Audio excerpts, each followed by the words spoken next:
Here now, the aforementioned Ben Shapiro, editor-in-chief of the Daily Wire, who wrote today's 5 reasons why Oprah would win and 5 reasons why she could lose. Ben, good evening. Good to see you as always.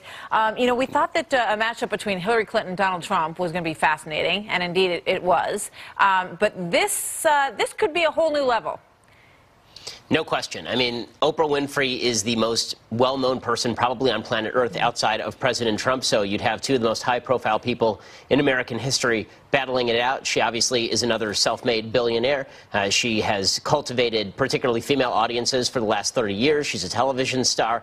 She has a really great personal story. On the other hand, she is a conspiracy theorist. She is on the far left. And her image as sort of uniter, not a divider, would certainly take a hit were she to get political. It's one thing for President Trump, who basically has been hit with every piece of mud and emerged unscathed, to run for re-election. Oprah Winfrey is basically seen as this almost angelic figure in American pop culture, and if she is hit at all with any sort of scandal, it may not affect her quite the same way. If you want to move from a place where 90% of people love you to a place where 50% of people hate you, quickly move into politics. Yeah, I mean, Donald Trump has certainly witnessed that himself during his transformation from being a private citizen to being president of the United States. Do you think, when you look at America as a society, are we living in a world where you almost have to be a celebrity? You look at all the people who've thrown their names in the ring, Mark Cuban, Kanye West has talked about it, The Rock has talked about it, and, you start to wonder if you're living in this sort of, freakish parallel universe lately.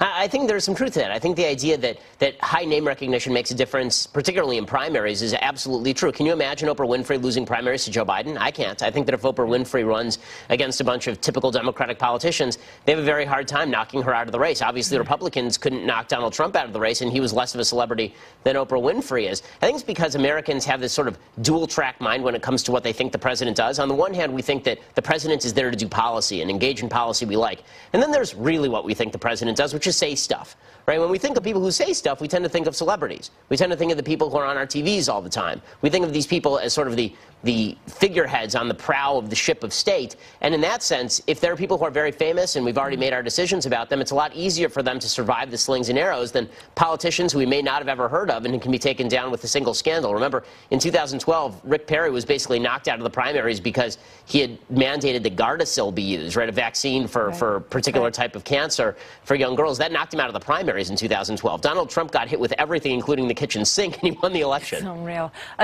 When you take a look at this potential matchup, you've got Oprah Winfrey, who I think would be so embraced by Democrats that she probably wouldn't be standing up there with 17 other candidates. I mean, when Donald Trump tried it, everyone just laughed at him. They thought he was not going to last, wouldn't make it through the summer, wouldn't make it through the fall. I mean, that's the very different dynamic here, Ben.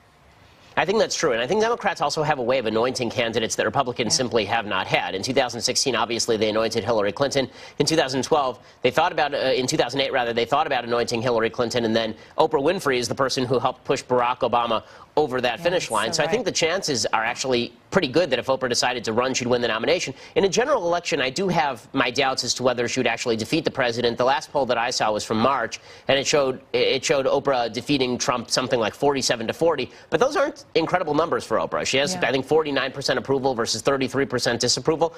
Wait till she actually has to go through a political cycle or two and see how those numbers hold up. I got to let you go, but one last thing. You sort of went out on a limb today. You said you don't think she was that brave. Everybody on that room was up on their feet. And you said she wasn't brave last night. What did you mean? I mean, what the hell kind of risk was she taking? She was standing in front of an entire town filled with sexual abusers and harassers. She said nothing about it for 20 years. She was being cheered by people who said nothing about it for 20 years. And there she is, pretending that she's leading the fight. In what way has she led the fight? I sort of missed it. And just because she said some stuff last night, I haven't seen how things have materially changed. I mean, Reese Witherspoon was mentioned that she measures things before Oprah and after Oprah.